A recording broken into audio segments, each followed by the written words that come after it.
बच्चों नमस्कार। आज हम हिंदी विषय के वर्कशीट संख्या 34 दिनांक 21 सितंबर सन 2020 पाठ का विषय है प्रेमचंद के फटे जूते। इसका ये दूसरा भाग है, पहला भाग हो चुका है। प्रेमचंद के विषय में लेखक लिखते हैं कि मैं चेहरे की तरफ देखता हूँ, क्या तुम्हें मालूम है मेरे साहित्यकार पुरखे की तुम्हारा जूता फटा है और उंगली बाहर दिख रही है। क्या तुम्हें इसका जरा भी एहसास नहीं है? जरा लज्जा, संकोच या झेप नहीं है? क्या तुम इतना भी नहीं जानते कि धोती को थोड़ा सा नीचे खींच लेने से उंगली ढक सकती है? मगर फिर भी तुम्हारे चेहरे पर बड़ी बेपरवाही, बड़ा विश्वास है। फोटोग्राफर ने जब रेडी प्लीज़ कहा होगा तब परंपरा के अनुसार तुमने मुस्कान लाने की कोशिश की होगी। दर्द के गहरे कुएं के तल में कहीं पड़ी मुस्कान को धीरे धीरे खींचकर ऊपर निकाल रहे होंगे कि बीच में ही क्लिक करके फोटोग्राफर ने थैंक यू कह दिया होगा। विचित्र है यह अधूरी मुस्कान। यह मुस्कान नहीं, इसमें उपहास है, व्यंग है। प्यारे बच्चों, इस पैराग्राफ को पढ़ना है और इसके उत्तर प्रश्नों को पढ़कर देने हैं। गद्यांश पे आधारित 5 प्रश्न दिए गए हैं।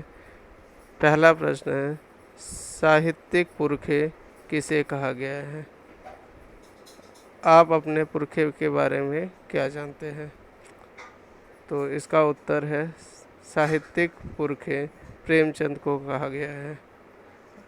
और दूसरा इसमें जो सब क्वेश्चन है वो आप अपने पुरखों के बारे में बता सकते हैं। पुरखे अर्थात होते हैं पुराने लोग, यानी आपके पीढ़ी के पुराने लोग जो आपके दादा परदादा आदि हैं, उनके बारे में आपको बताना है। प्रश्न दूसरा है, लेखक को प्रेमचंद की मुस्कान में क्या दिखाई देता है? तो इसका उत्तर है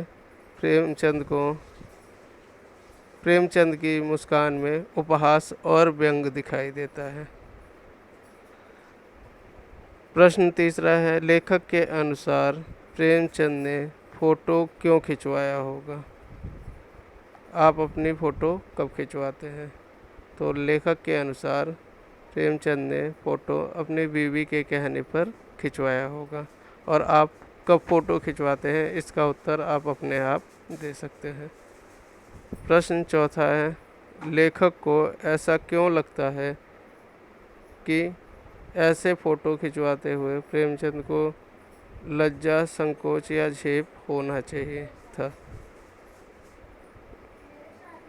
बच्चों, ये चौथा और पांचवा क्वेश्चन मैं आपके ऊपर छोड़ रहा हूँ, क्योंकि वैसे तो कायदे से आपको ही सारे प्रश्नों के उत्तर देने चाहिए, लेकिन मैंने आपकी थोड़ी हेल्प करने के लिए इसके 3 प्रश्नों के उत्तर मैंने आपको बताए। चौथा प्रश्न मैंने पढ़ा है, इसके उत्तर आप खुद देंगे। 5वां प्रश्न मैं पढ़ लेता हूँ, इसके उत्तर आप लिखेंगे। गद्यांश में आए आगत यानी गद्यांश में आने वाले विदेशज शब्दों को छांटिए, यथा जैसे कि दिया हुआ है रेडी प्लीज। ऐसे कई सारे विदेशी शब्द हैं जिसे आपको छांट के लिखने हैं। शब्द शक्ति के अनुसार शब्द 4 प्रकार के होते हैं, तत्सम, तद्भव, देशज और विदेशी। तत्सम वह शब्द होता है जो संस्कृत से आता है। तद्भव वह होता है जो संस्कृत का ही एक रूप होता है जिसमें कुछ बदलाव आ जाता है।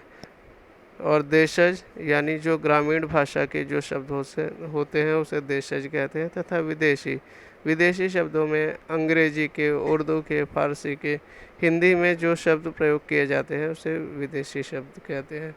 आशा करता हूँ कि यह वीडियो आपके लिए एक अच्छा सपोर्ट मटेरियल साबित होगा। नमस्कार।